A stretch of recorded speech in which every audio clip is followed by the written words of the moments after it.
Salve, torcida vascaína! Estamos de volta com mais um vídeo exclusivo para trazer todas as atualizações do Vascão. Mas antes de começarmos, não esqueçam de se inscrever no canal e mostrar aquele apoio com o like, para acompanharem de perto cada novidade que envolve o nosso time do coração.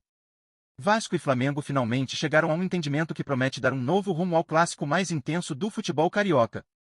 Em entrevista ao programa Troca de Passes, do Sport TV, o CEO vascaíno Carlos Amodeu confirmou que o confronto entre as equipes, marcado para o dia 19 de abril pelo Campeonato Brasileiro, será realizado no Maracanã. Mas o acordo vai muito além de um simples jogo. Ele simboliza uma virada importante para o Vasco, que volta a ter presença garantida em um dos palcos mais icônicos do futebol brasileiro nos próximos anos, após um período de tensões e disputas nos bastidores com os clubes permissionários do estádio. O entendimento entre as diretorias do Vasco, Flamengo e Fluminense resultou em um compromisso que assegura ao Cruzmaltino o direito de mandar 8 partidas no Maracanã tanto em 2025 quanto em 2026. Mais do que isso, as condições para esses jogos serão as mesmas oferecidas aos outros dois clubes quando atuam como mandantes, incluindo divisão igualitária de público, paridade na exploração comercial de camarotes, estacionamento e até nos aspectos operacionais. Amodeu destacou que o Vasco poderá ambientar o estádio com seus próprios símbolos, como a identificação visual nos vestiários, na zona mista, bandeirinhas de escanteio e até na iluminação, algo que reforça o reconhecimento de Flamengo e Fluminense quanto à grandeza e relevância do Vasco no cenário carioca. A definição do local para o clássico vinha sendo pauta constante de polêmica. O Vasco chegou a protocolar um pedido para realizar o jogo em São Januário, o que foi posteriormente vetado pelo Batalhão Especializado em Policiamento em Estádios, BEP, sob a justificativa de riscos à segurança no entorno e nas dependências do estádio. A decisão foi recebida com indignação pela diretoria vascaína. Amodeu criticou abertamente a alegação, questionando a capacidade do BEP de garantir a segurança de apenas 1.000 torcedores visitantes. Para ele, essa limitação mostra uma falha grave na atuação de um batalhão que deveria estar preparado para lidar com qualquer tipo de evento esportivo, especialmente em um estado com tamanha tradição no futebol. Mesmo com a liminar concedida pela Justiça do Rio de Janeiro permitindo que o jogo fosse realizado em São Januário, Amodeu afirmou que o clube manterá sua palavra e honrará o acordo com os rivais. Segundo ele, o pedido judicial foi feito por torcedores, aos quais demonstrou gratidão, mas reforçou que o compromisso selado com Flamengo e Fluminense seria mantido. Ele também esclareceu que transferir a partida para o estádio Newton Santos, como foi feito em outras ocasiões, não era possível, já que o local está reservado para um show. Levar o jogo para fora do estado também foi descartado, pois exigiria um planejamento com pelo menos 20 dias de antecedência, o que inviabilizaria a logística. Além da volta ao Maracanã, outro ponto importante do acordo diz respeito à tradicional disputa pelo lado das arquibancadas entre Vasco e Fluminense. Após anos de impasse desde a reforma do estádio para a Copa do Mundo, ficou definido que, nos clássicos entre os dois clubes, a torcida do Vasco ocupará o lado esquerdo da arquibancada. Essa decisão resgata um costume histórico que era constantemente alvo de divergência, com o Fluminense argumentando ter prioridade por ser permissionário e o Vasco defendendo o valor simbólico e a tradição de sua torcida naquele setor. O entendimento coloca um ponto final nessa disputa e reacende a rivalidade com ingredientes que vão muito além das 4 linhas. As arquibancadas ainda ecoam cantos de esperança, mas o que se vê dentro de campo é apenas um rastro pálido do que um dia foi um time vibrante, temido, dono de uma identidade única. O bom futebol do Vasco, aquele que fazia os olhos brilharem e os corações baterem acelerados, parece ter sido enterrado sob uma pilha de discursos vazios, promessas frias e atuações sem alma. O toque envolvente, a imposição em clássicos, a coragem de enfrentar qualquer adversário com a cabeça erguida foram substituídos por um jogo burocrático, tímido, incapaz de emocionar até mesmo o torcedor mais apaixonado.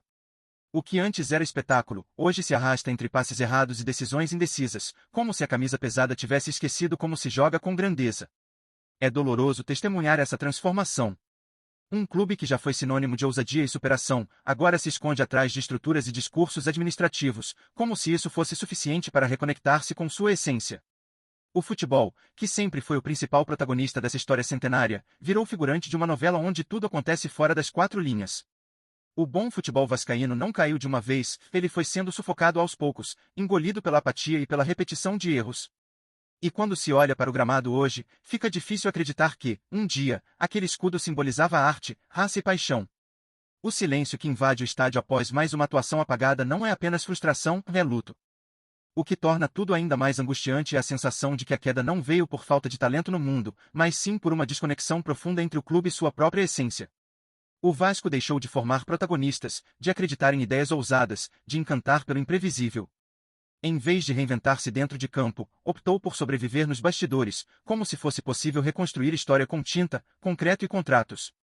O futebol vistoso, que um dia invadia o Maracanã e impunha respeito com personalidade e intensidade, foi sendo trocado por atuações mornas, sem inspiração, sem brilho, como se cada jogo fosse apenas mais um protocolo a ser cumprido. Nesse cenário, a torcida, sempre fiel, sempre presente, acaba sendo a única que ainda se recusa a enterrar esse passado glorioso. Ela canta, grita, protesta, esperando que em algum momento o velho espírito renasça do escanteio, do drible, do chute certeiro.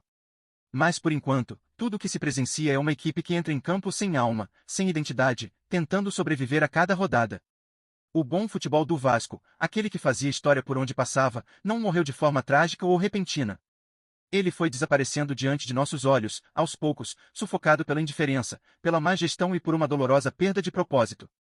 Antes de continuar, bora deixar o like e ativa o sininho no canal do Vascão para não perder as novidades, beleza? Seguindo em frente.